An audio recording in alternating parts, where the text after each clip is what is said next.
what is going on, everybody, and welcome back to the Overwhelmed Gamer podcast.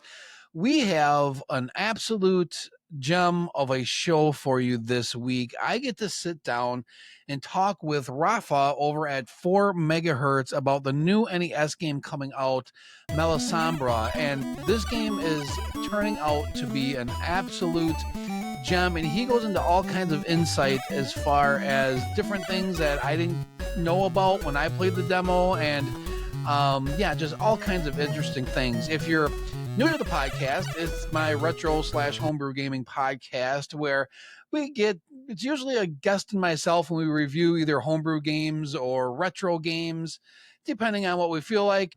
Our little podcast here usually lasts, 30, 40 minutes or so. So we get to waste that amount of your time each week. I hope you enjoy this episode. Let's go. He is the overwhelmed gamer. Jason's the overwhelmed gamer. He stopped playing 20 years ago and just started up again. Now his backlog of games to try seems like it never ends. Exploring older games and retro. He's playing homebrew on Nintendo. Yeah, he's the overwhelmed gamer. All right. So a real quick bit of housekeeping before we get started. I'd missed a whole bunch of stuff last week trying to get ready for all kinds of stuff. I didn't stream last week, unfortunately, because, it was spring break and I took the week off to be with the family and everything. So I kind of took a week off from everything because I was doing some other crunch stuff that I'll get into later on.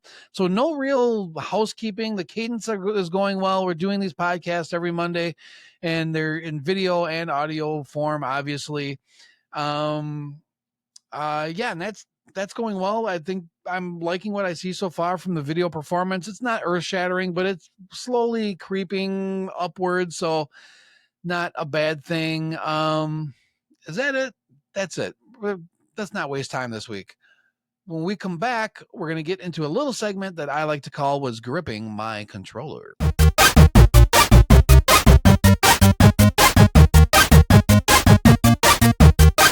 If you are new to the podcast, I take this segment just to kind of go over all my weekly gaming adventures, what I've been up to and all that kind of fun stuff. If you are here just for the review, or in this case, the interview with Rafa, skip down to 20 minutes or so and you should be in that. Maybe I'll stop being lazy and actually put timestamps in here at some point, or maybe if YouTube does them right, it'll work out, but I'm not counting on it. But anyway, dude, I got freaking hair in my mouth. What's wrong with me? I should be more prepared when I do these, but you know what you're getting at this point when you're watching this show. Go watch or listen to a good podcast if you don't want weird things happening. Anyway, nobody cares. What have I been up to? I'm still playing The Last of Us, and most of those things I do is I play them live on stream, and since I didn't stream last week, I kind of missed a lot of gameplay with this, but still playing The Last of Us. I'm enjoying it. You'll get a full review of that at some point when I'm finished. Also playing Zack and Wiki for the Nintendo Wii still. That one, it's fun. It's been recommended as one of those like hidden gems, right? And it is. It's definitely a Wii hidden gem, but I don't know. It's getting a little repetitive for me right now. And we'll see. I'm going to give it a few more play sessions. I think I said this last week as well, and we'll see if I stick with it. I don't know. We'll see how that one turns out. The daughter and I are still playing Portal. That one has been an absolute blast. Super enjoying that game. I had never played it before. She had never played it before. We're playing it on the orange box on the Xbox 360. So that's been super fun. I think we're 2 play sessions in. And by the time you are watching this, will be 3 play sessions in, because she will not let me skip our father-daughter streams, no matter what's going on. We're in there streaming. So Sunday night, 7:30, if you want to check us out playing some Portal, please do so. So yeah, like I said before, I did miss my streams during our holiday week here. I took the week off to be with the family, and it honestly was a nice break. I've been going pretty hard with everything. In fact, I made a partner, YouTube partner, which I am super excited about. One video kind of blew up for me and really got me there, which again, thanks everyone who checked that out. But I'm just at that first level though, right? I'm at like as of recording this, I'm at like 710 subscribers, but I'm over the 3,000 hours watched. So I'm a partner, which means I can start doing stuff like memberships and stickers for my live streams, all that kind of stuff. And I don't know, there's something coming with all of that. I'm not sure what it all is yet, but I'll keep everybody posted and you'll hear more about that later. So I'm super excited about that.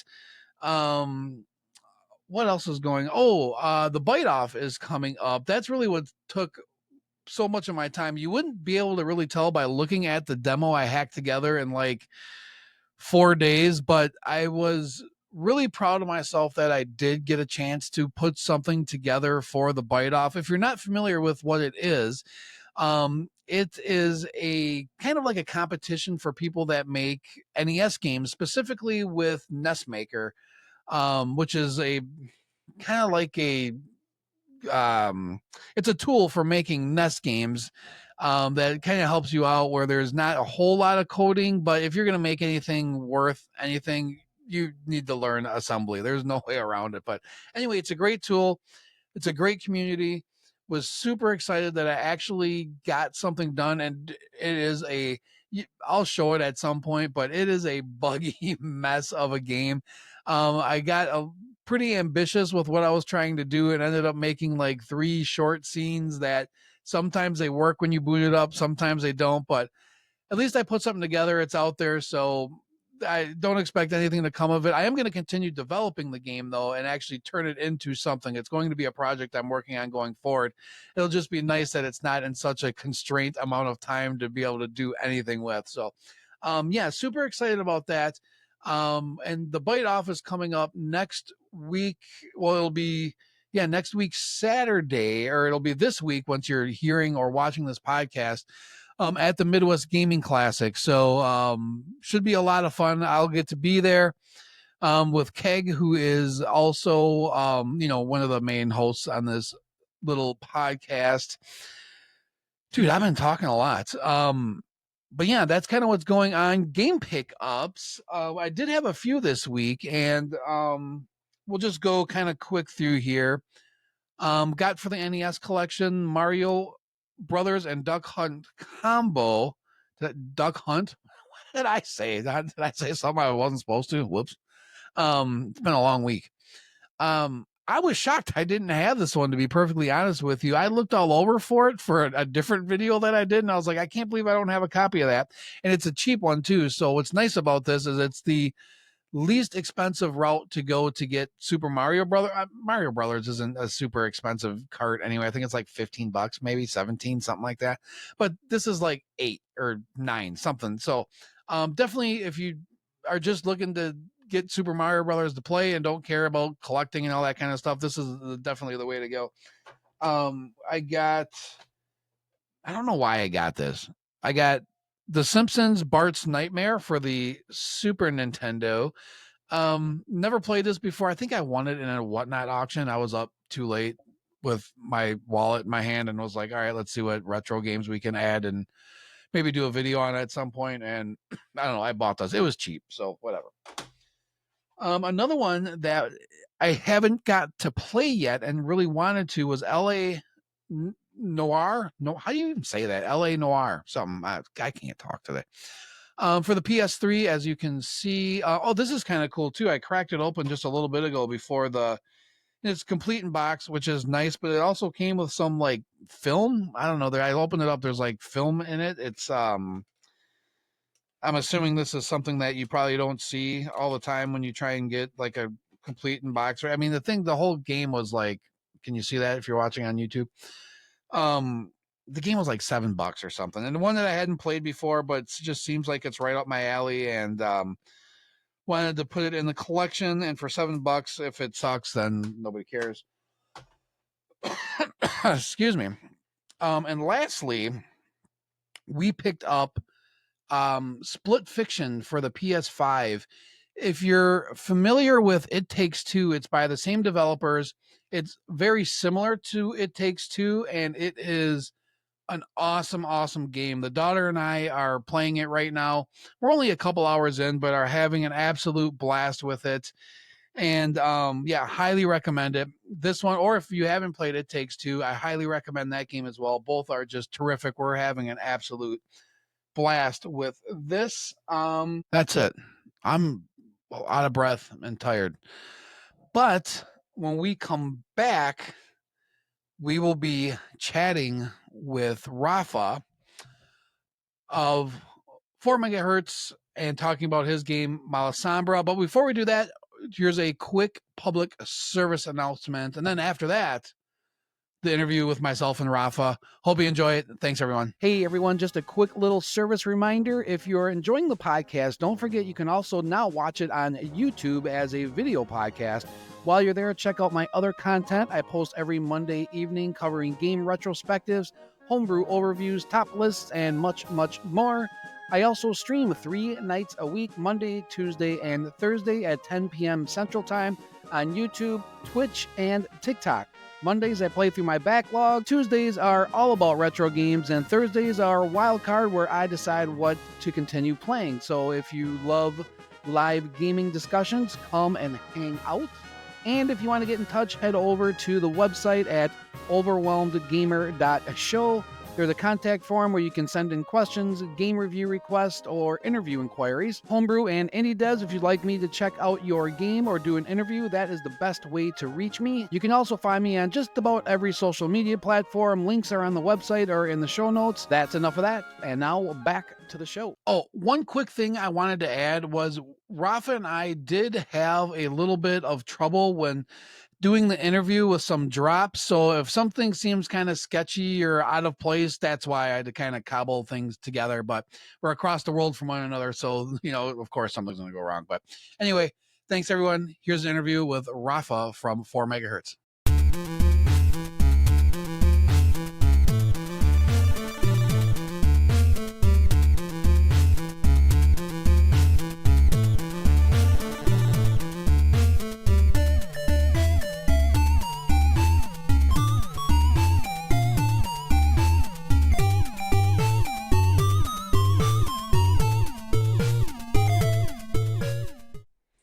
Hey, welcome back to the pod, everybody. And we have Rafa with us from 4 megahertz. We're talking Malasombra. Rafa, thanks so much for coming on here, especially with the time zone differences. No, don't worry. Thank you, Jason. For me, it's a pleasure to be here in your channel, in your podcast. It's a pleasure for me. Thank you very much. Oh, yeah, absolutely. For those that don't know, give everybody just kind of a quick introduction of yourself and 4 megahertz. Yes, well, okay, Jason. I made the 4 megahertz in 2016 because we participate in a contest. It's CPC Retro Dev. It's a Amstrad CPC contest video game, and in this contest, I participate with Baba's Palace. It's a production with John McClane. John McClane made the music, and John McClane was part of 4 megahertz and was the join to this team. And after that, I meet the rest of the team, and we participate the next year with another video game create between us. His name is Operation Alexandra, and with Operation Alexandra, we win the contest. And we won the contest, and okay, that's our first production with the team. And after that, we started working on Malasombra with also Daniel Celemin. Daniel Celemin creates graphics and gameplay like me, and Javier García Navarro is the coder, and John McClane the musician. So all four are the creators of Malasombra. So it's a team of 4 total that Yes. worked on this? Okay. What why Malasombra? Like what was there any inspiration behind the creation of this game, or why did you pick to go this route? Okay. Well, our creative process, I think, is a bit special. Okay. So anyone is giving ideas, the musician, the coder, also the graphics, the graphicians, and um, everyone's gives ideas, and everyone's try to join these ideas with another ideas. Yeah. The first story is was made by Daniel Telemin. Daniel Telemin was the first idea about. Okay, I think I have an idea like a magician. Uh, Making spills and jumping and okay and that was the first point, and with this point we started to develop the whole story. But I think that the whole story was a mainly work Daniel Felemin and myself, because Malasombra is we define Malasombra like an action adventure video game, and the adventure component is not it's a little high in the demo, because the demo is the first the starting of the adventure, Yeah. and at this point Joa has not yet too much opportunities to speak with other characters, but according the adventures develops, the adventure components are more Oh, okay. Gotcha. yeah. Was there? I mean, the first thing that I noticed when I started to play the demo was how well the graphics were done. I mean, this game is so polished. You guys, I mean, you guys did such a good job with that. What was there any inspiration behind the graphics, like a game that you looked at, or anything that you said, okay, I want to make these graphics, or you just have a bunch of talented people that? Okay, this is curious, Jason, because we have no previous experience with NES. Oh, okay. Because we was chilled, our computer was an Amstrad CPC, Mhm. so we only know NES by magazines, magazine of the age, I see magazines, and okay, current nowadays we can see homebrew also, Mhm. video game from NES like Castlevania or Yeah. Mario Bros. So we have not too much reference in our mind, and when Oh, we started, we don't know exactly what we can do or we cannot do. right. Yeah.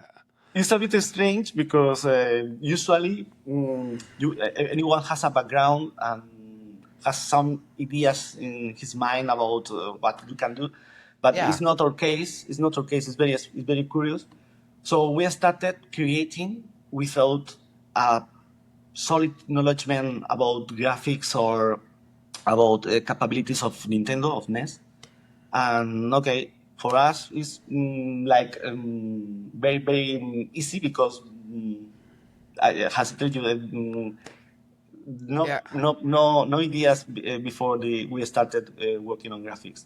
And okay, it's true that we we like polish a lot the graphics Mhm. and make tests, and I think that it's also great that two people make graphics, because in this Oh, case Daniel Telemin and me, because one give advice to other, and sometimes one's polish graphics from the other. I think that's it helps a lot, and you must be a bit humble to accept advice from your partner. But sure. for us it's very easy because we are working together for a long time, Yeah. and it's fine for us. Okay. So that's very interesting that that you don't have a whole lot of um experience with the NES. What then made you think to try and develop a game for it? uh, okay, we started we think about NES because we start we started make test on Aston CPC, and we have a lot of ideas at the beginning, and we think that maybe Amstrad don't have the knowledge power to help us to develop this concept. At this point, Daniel Telemin started to make some tests on NES Maker. You know NES Maker? Yes. Okay. So, but you must think that this story happens 5 years later. Sorry, 5 years before. Yes. So NES Maker 5 years ago has not the same NES Maker than today. Correct. Maybe it's a bit limited in some points that are important for us. Then the first test was amazing because we have a character jumping, firing for the screen. Yeah. But we need more than NES Maker can give us at this point. So Daniel Telemin and me tell Javier Garcia, please try to learn something about NES. And Javier Garcia is very there and quickly start to learn NES code and learn tutorials and start with a base of a library of NES-DO. NES-DO has like a library in NES to help the development, and was the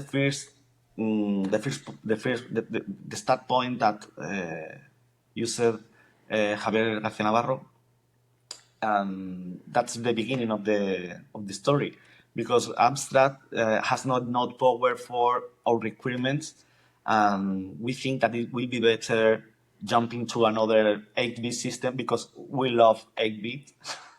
Yes. And at this moment, NES looks for us perfect.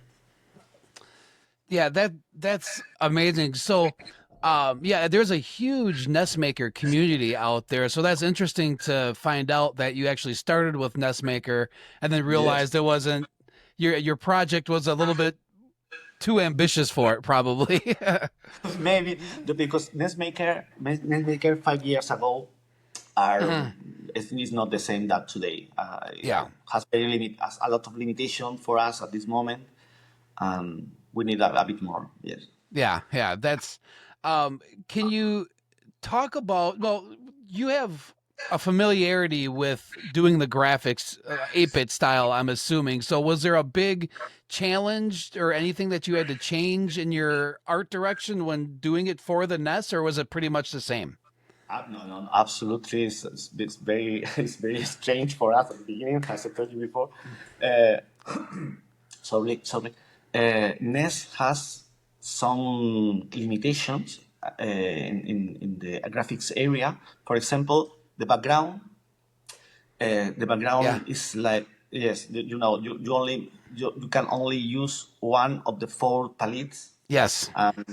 One palette has only 4 colors, and one color is common in the 4 palettes.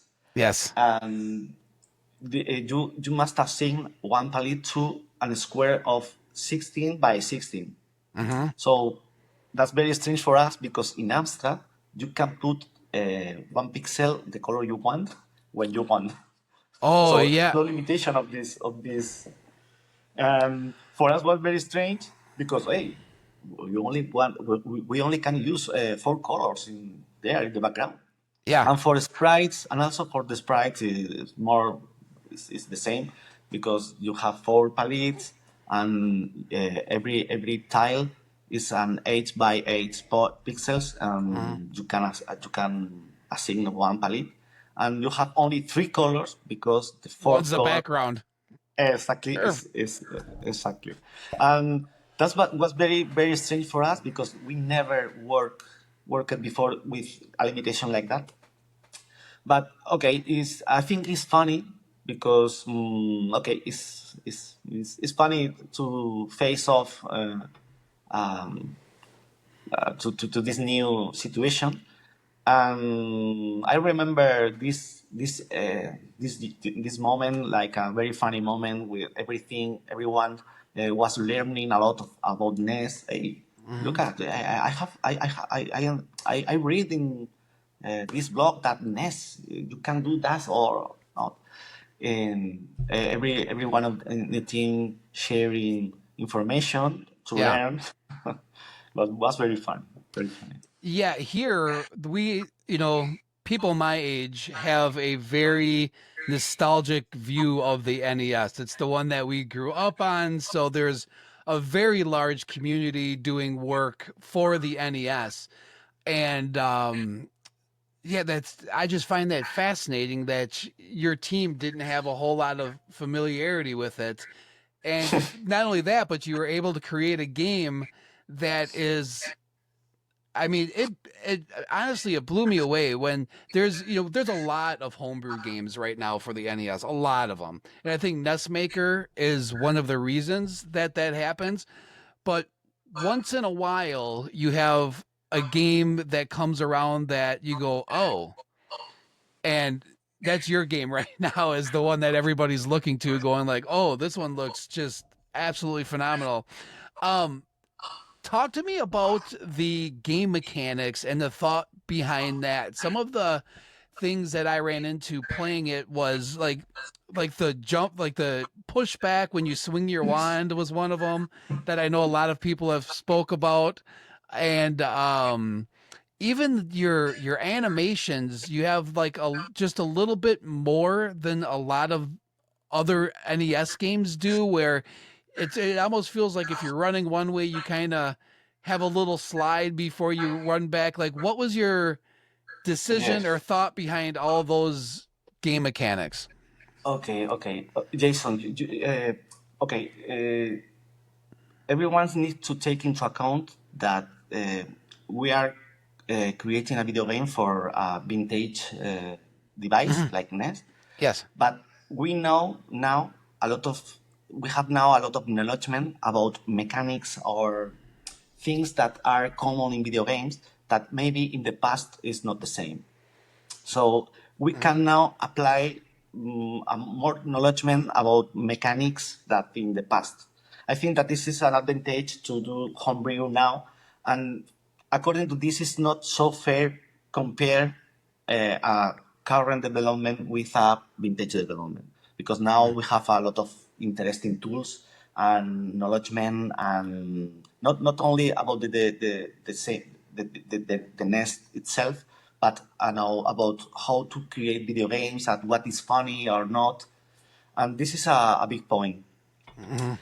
Okay, when we started creating Malasombra, we decide that when you fire the character need to give a little jump, Yeah. right? The recoil. I don't know if the name is Yeah. correct. Yeah. That's great. Yeah. Yes.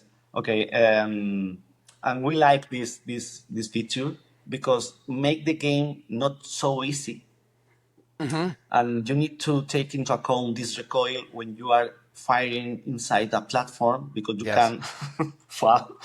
You're And right. at the beginning, we have an idea about this recoil that the recoil is due to the power of your magic wand. So Mm. in the game, according you get more magic wand, you maybe this recoil change. But at this point, the team of the everyone in the team has a divided opinion about this because Oh, some okay. of us some of us think that would be good that the recoil decrease. So according you have a better magic wand, you Oh, control better. You sure. control better the character. But other members of the team thinks that okay, if you have a more powerful magic wand, you need to have a big recoil. And at this point, we we can get into one opinion. And at the end, we left the recoil as it. So if you get a better magic one, nothing happens. The recoil is the same. Um, I think it's funny when someone tests the game. I mean, when we are watching, for example, in Yeah. events, retro events, someone tested the game. At the first look, the recoil is a surprise, and say, oh, okay, oh, that's a bit strange, but it's just only 2 minutes or 3 minutes, and anyone can control the recoil, and it's something that you think you don't need to think about the recoil because you are in the adventure, and it's something that you're use in an easy way. Yeah, that's very interesting. I don't know which side of the fence that I would lie on as far Yes, as it's difficult. if I It's wanted difficult. more recoil and a stronger Yes. wand or just leave it um as I'm, such. I want I like less recoil. Yeah. First myself, but I don't win the debate, the discussion. Well, it's very well done, and once you start to get the hang of the mechanics, it's just kind of part of the game, right? And it's something that makes you strategize more, because when I was playing it the first time up the tree, what I did was just make sure I had my back up against the tree, so when I was shooting fast, I didn't have to worry about the recoil because I was just bouncing back up against Yes. the tree. But then sometimes, if you're on a platform, you can knock yourself off. But yeah, it's an interesting mechanic, but I think it's well implemented. I don't it Once you start playing, it's really easy to get used to. And the controls are very tight and very well done too, which is important for an NES Yes. game because there's a lot of them out there. Not only homebrews, but regular NES games that were made, way back when, that the controls are very poor compared to what Yeah. some people are Because doing now. in a video game, the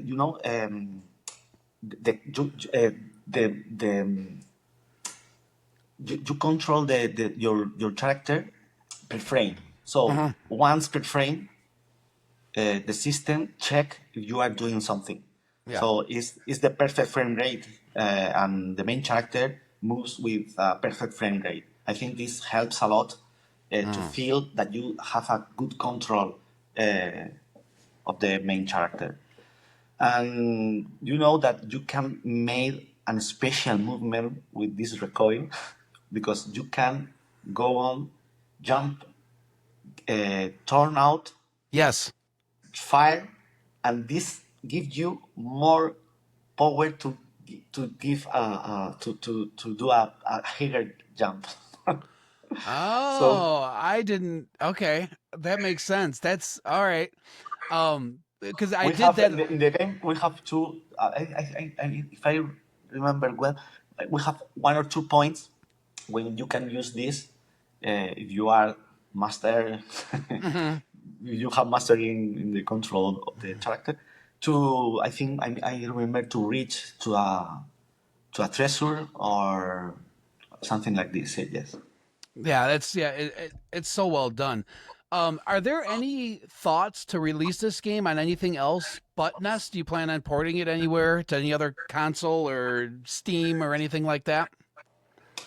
At this moment, we have no plans about Okay. this because, but it's easy to understand because we the last 5 years we has been working on Malasombra, Yeah. and at this point we only want to finish the video game, finish that in the best possible, of course, but we need to finish and we need to start another project, another easy project, less time in development. We are thinking about maybe 1 year, Hmm. 1 year maximum, and we have some ideas. And we will see after the Kickstarter Hmm. campaigns ends, and we send to everyone his reward. At this point, we made our decision about this. Jason, you asked me before about mechanics, Yeah. and of course there is a very main mechanic that is that you can convert into another animals. In this case, you can Oh. convert into a frog, and you can jump higher, and you can dive into the water Ah. long. Okay. You can also convert into a squirrel, and the squirrel can jump longer and Oh wow. can pass through small gaps that the main character cannot. And you can also convert it into a goose, and you can fly. It's very funny to fly with the goose because you must to push jumping several times, and Ah, when you push jump, the goose move his wings, and you need to push every time the jump to button. flap his So wings. yes, you can fly, but you cannot a very controlled fly. So Okay. because if you can fly for everyone, maybe it's so easy. So Yeah. you can fly, but with some difficulties, like I was in real life. Speaking of the difficulty too, what was your thought as far as that? Like how like what I guess what is a thought process that goes into saying I want our game to be this difficult or I want it to be easier. I found the difficulty kind of just right with yours for me anyway. It was difficult. I died quite a bit. But um it was never frustrating. It never felt cheap, you know, like if it did, like it was just felt like, oh, okay, now I understand what's going to happen. I can go back and do it again. I'll Very be good. fine. Yes. um so, but I'm curious as the thought process that went into this game as far as, okay, how difficult do we want to make it? What was that like? Yes, in this case, I think that this is something of the gameplay that looks for us very important. And for us, it's very important that the game is fair. Mm-hmm. And for us, the game is fair when not everything depends of random of Yeah. so it's important to give the control to the player and create situations when the player, as you told before, understand and take mental note. Okay, next time I need to do this in this way. Yes. And for example, almost everything in the game, you can pass almost the whole game without maybe receive any hint. Mm. Why? Because the game is fair. Because if some situations you die by random, I think that that's not fair. And our video game is not a classic arcade when you are going on and jumping on fire. So you need to sometimes to be quiet and look the scene and think about who is the best way to approach this enemy or this Mm-hmm. situation. For us, it's very important this point, and we made a lot of tests. We have a collaborator, Pometh is his nick, and Pometh is very master playing video games. Is awesome, Mm-hmm. and of course give us a lot of hints about difficult because sometimes the creator has not a very detailed measure about difficult Mm-hmm. because you create and you play a lot of time many times the same place of the video game and for us sorry it's not difficult anything because Right. we made a lot of tests and at the end is for us is looks everything easy Mm-hmm. so the opinion of the game tester is very important we try to follow his advice because for us we are not good measuring the difficult but yes okay that it's as I told you before we are not good measuring the difficult because we Mm-hmm. test everything in the game a lot of times and for us it's very important the tester's opinion and we try to follow his advice and Right. of Yeah. course in the game design we try to make everything fair. For us it's very important.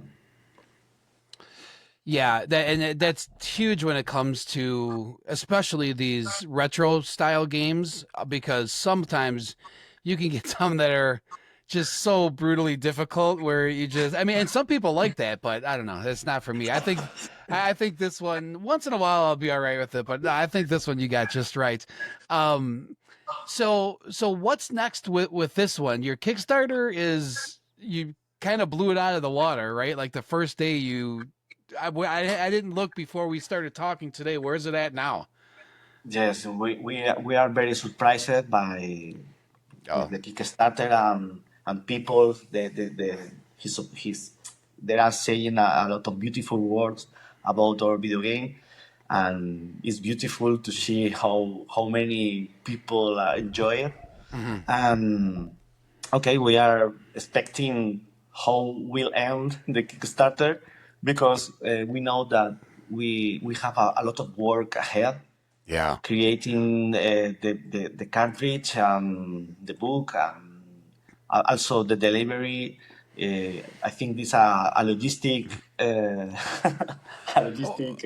Yeah, that's gonna be I didn't yeah, that's gonna be tough because you probably have a lot of people over here looking to purchase a game there that have purchased the game, I'm sure. So Yes, yeah, you're gonna be shipping that thing all over the world. yes, exactly.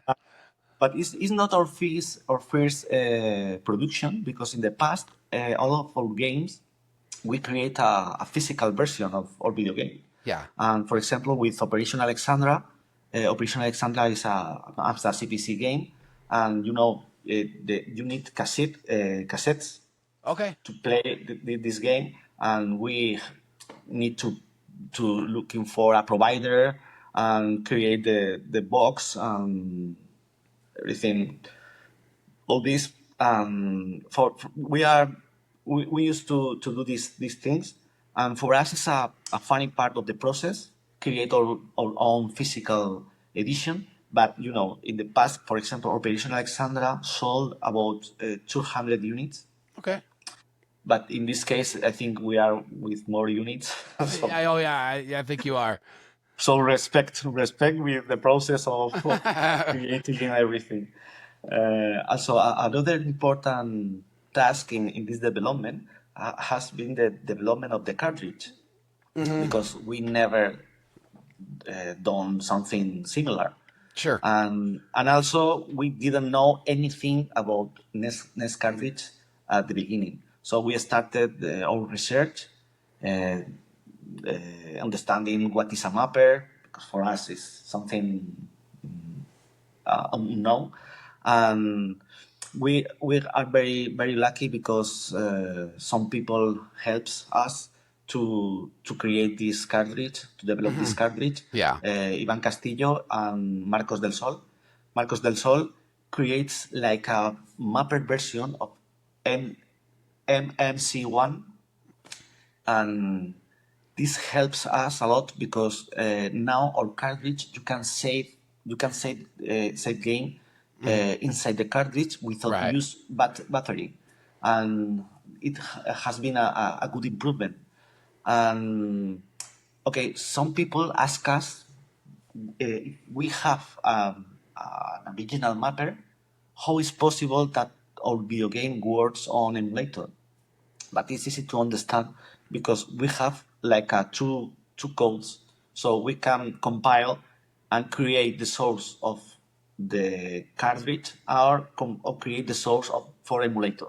So our Mm. development is one development with some mm, um, with some code, some special code to create the two ROMs file. I've got you. Okay, that makes sense. Um, well, wrapping things up real quick.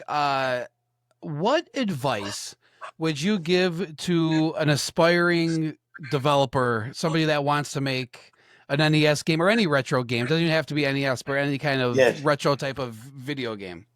Yes. In this case, it's curious because maybe any one of us has his personal inspirations. Hmm. We have a plain structure, and we debate all decisions. And for example, in my case, I think that Wonder Boy in the Monster Trap, I think is an inspiration because the main character of this video game also can transform into several, Okay. uh, and for me it was a big inspiration games like Cave Story. It's a homebrew video game. It's a wonderful homebrew video game. Was also an inspiration because you can speak with character also, and you are going on and discovering and story, an amazing story. And for me, that video game was another inspiration.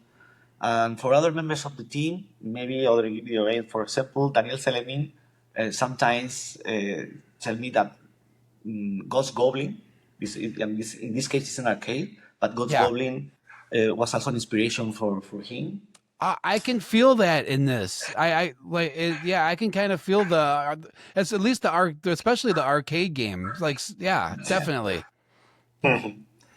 I think that not one video game specifically, Mhm. but or the thing you know about video games. Maybe you are in your mind, and you are using small things that you remember or you feel good with it in the video game. Maybe. Yeah, no, that's terrific. Um, well, thank you so much for coming on here. Is there anything else that you wanted to get out and make sure everybody knew about? Oh, thank you to you, Jason, because Yeah, it's a pleasure for me. I wake up today happily, very happy yeah. to this meeting. Oh, thank you. Um, well, we are very known. We are a team well known in Spain because our background was in Spain, and we Sure. have a lot of friends here. For example, the Kickstarter sold most in Spain that all the countries Oh, joining, and this is very very strange because in Spain there is not a big tradition of NES. right. So for us it was a surprise because we don't understand why so many people in Spain want this video game. But the reason is that a lot of people that likes homebrew and in Spain knows 4 megahertz and support our creations. For us, the big challenge is that everyone outside Spain knows us, and you help a lot in this task. For us, it's special. So many thanks, Jason. Oh, absolutely. And I hope that content like this boost your channel and get a lot of views and subscription. Thanks. I really appreciate it. Yeah, thanks so much for coming on. Especially trying to find time with the different time zones and everything. But I can't wait to play your game. Everyone, make sure you check it out. I'll have all the information in the description of the video and or the podcast, depending on however you're listening to this. Make sure you get yourself a copy. Rafa, thanks again, man. If Thank there's you. anything else we can do, let us know. Thank you, everyone. Thank you, everyone. All right. Bye now. Bye.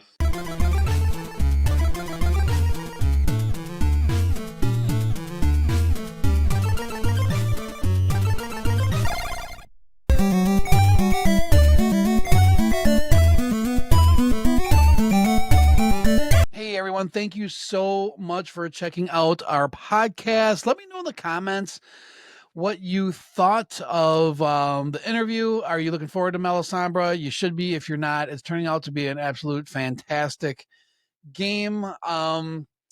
Yeah, that's it. Thanks again. I know there's so many different places where you can get retro gaming content. And if you've come this far, please consider liking, subscribing if you're on the YouTubes, or if you're listening, please consider leaving us a 5-star review. Here it does something. I don't know what. Maybe it helps. Maybe somebody else will listen at some point. Who cares?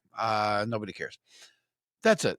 Thanks again, everyone. We will see you next week for the pod. Late.